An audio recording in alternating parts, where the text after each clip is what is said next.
Je récite un monologue philosophique sur la beauté de la vie. Mais là, en slip sur le lit? Bah, ils m'ont pas laissé monter sur le toit. Oh putain, j'ai compris, c'est regarder Blade Runner.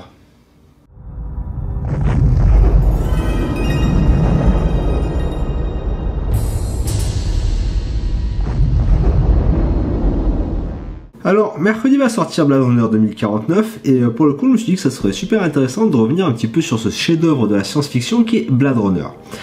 Blade Runner, le premier du nom, est un film réalisé par Ridley Scott en 1982, c'est-à-dire à l'époque où il faisait encore des bons films, et adapté librement de la nouvelle de Philip K. Dick, Les androïdes rêvent-ils de moutons électriques. Et quand je dis librement, c'est niveau Scott avoué ne pas avoir lu le livre avant de faire le film. Pour le coup, à part les répliquant l'atmosphère post-apocalyptique et Descartes, ils ont absolument rien gardé de l'histoire.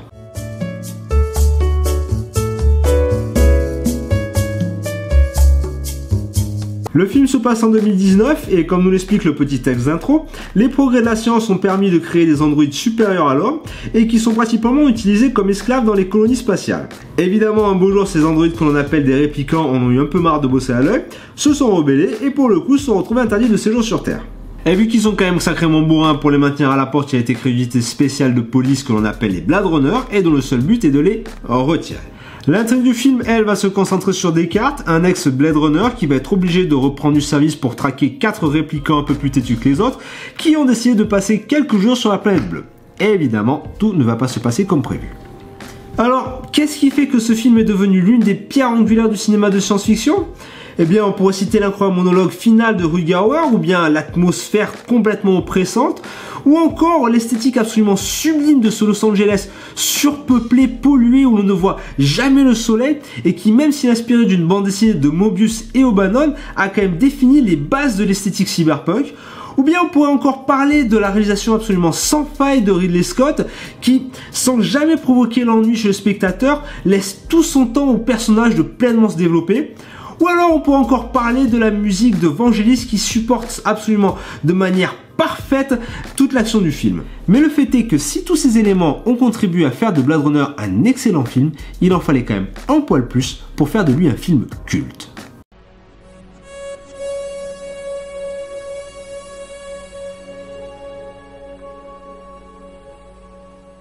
Alors, avec ses protagonistes tout droit sortis d'un film noir, Blade Runner s'est immédiatement différencié des films de SF existants à l'époque, où on avait basiquement un héros qui incarnait les forces du bien, qui luttait contre les forces du mal et qui terminait à sauver la galaxie. Je sais, j'exagère un petit peu, mais l'idée principale est quand même là. À l'époque, dans les films de science-fiction, le bien et le mal étaient quand même bien définis. Or là, avec Blade Runner, c'est pas du tout ça. La ligne qui définit le bien du mal est complètement floutée. On a par exemple d'un côté une police autoritaire et corrompue qui n'inspire pas vraiment la confiance, et de l'autre des réplicants qui sont censés être des criminels, mais auxquels on arrive à s'identifier et dont on comprend parfaitement la cause. En fait, le spectateur est justement poussé à la réflexion car il est confronté à un monde particulièrement injuste où tous les personnages sont plus ou moins piégés d'une façon ou d'une autre. Par exemple, Descartes, il est littéralement obligé par ses supérieurs à reprendre du service et à tuer des êtres pour lesquels il empathise. Isidore est sur Terre contre sa volonté et même Tyrell semble prisonnier de sa tour. Et au final, ce qu'on voit pendant 2 heures, ce ne sont pas des super-héros qui sont en train de sauver la planète, mais ce sont des personnes simples qui se retrouvent dans une situation totalement désespérée et qui font juste ce qu'ils peuvent pour s'en sortir.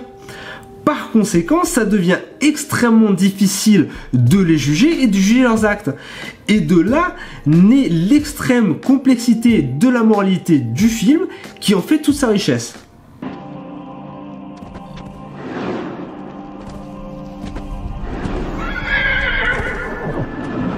Alors évidemment, Blade Runner ne se contente pas juste de nous faire nous poser des questions sur notre moralité, il aborde également de nombreux thèmes comme celui de la religion ou de notre rapport à la mort, mais le principal et celui qui a fait couler le plus d'encre, c'est celui de l'humanité.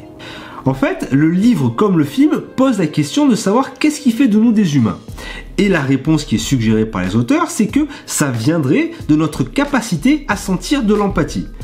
Par conséquent, pour différencier les humains des répliquants, il a été créé le test de Voigt-Kampff qui permet justement de mesurer le niveau d'empathie ressenti par la personne.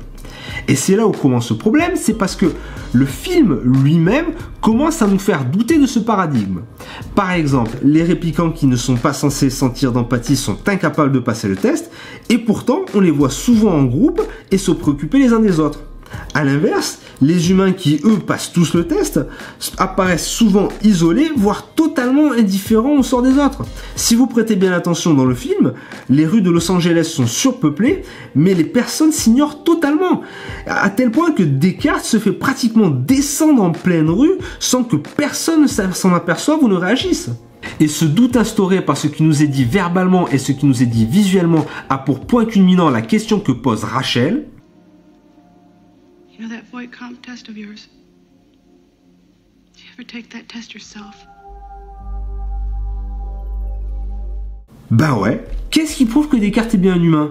Alors, évidemment, on suppose au début du film parce que c'est un membre de la police et puis qu'en plus c'est un Blade Runner, mais un, c'est jamais clairement énoncé, et deux, le film est parsemé d'éléments qui viennent semer le doute, comme par exemple les nombreuses photos qu'il a chez lui, les photos qui sont si chères aux répliquants, et surtout, il y a la licorne que Gaff laisse à la fin du film, qui laisse sous-entendre que le rêve de Descartes ne serait qu'un souvenir implanté. Évidemment, je n'aurais pas la prétention de vouloir clore un débat qui fait rage depuis plus de 30 ans, surtout que même l'équipe de tournage n'est pas arrivée à un consensus et que Ridley Scott a volontairement laissé une fin ouverte pour nous pousser à trouver nos propres réponses, mais je voudrais en ouvrir un autre qui est, finalement, à qui appartient un film? Et là, si vous demandez, c'est quoi cette question? Eh bien, réfléchissons 2 minutes. Nous avons un film qui, depuis plus de 30 ans, est considéré comme l'un des meilleurs films de science-fiction de tous les temps, et dont la richesse vient de la réflexion qu'il provoque et qui prend ses racines dans les questions qu'il laisse en suspens. Par conséquent, quel serait l'intérêt de répondre à ces questions? Alors évidemment, je n'ai pas encore vu Blade Runner 2049, mais vu l'acharnement qu'a Hollywood dernièrement à vouloir absolument tout expliquer, on va se mettre d'accord qu'on a quand même des raisons d'être inquiet.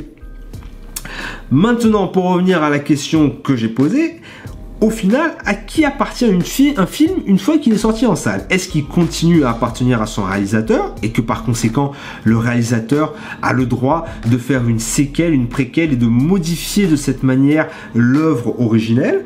Ou est-ce qu'en fait, est-ce qu'il passe à appartenir au public et que par conséquent la liberté créative du réalisateur doit être retenue dans la mesure où il doit quand même se dire non, c'est un cadeau que j'ai fait au public, maintenant il en a la propriété, il se l'est approprié et je n'ai pas le droit moral de venir le modifier et de venir gâcher cette œuvre. Donc c'est un débat que je voudrais ouvrir, indépendamment de si Blade Runner 2049 va être bon ou pas. Je voudrais savoir ce que vous en pensez, donc laissez-moi un petit commentaire et puis je vous retrouve un petit peu plus tard dans la semaine, une fois que j'aurai vu Blade Runner 2049 que j'espère vraiment va être une tuerie parce que j'adore Blade Runner quoi. Donc il a pas le droit, Ridley Scott est déjà en train de gâcher Alien, je ne veux pas qu'il gâche Blade Runner quoi. Donc voilà, allez écoutez, sur ce, amusez-vous bien, puis à plus tard dans la semaine. Et toi, tu l'as passé quand pour la dernière fois le test de Voigt-Kampff?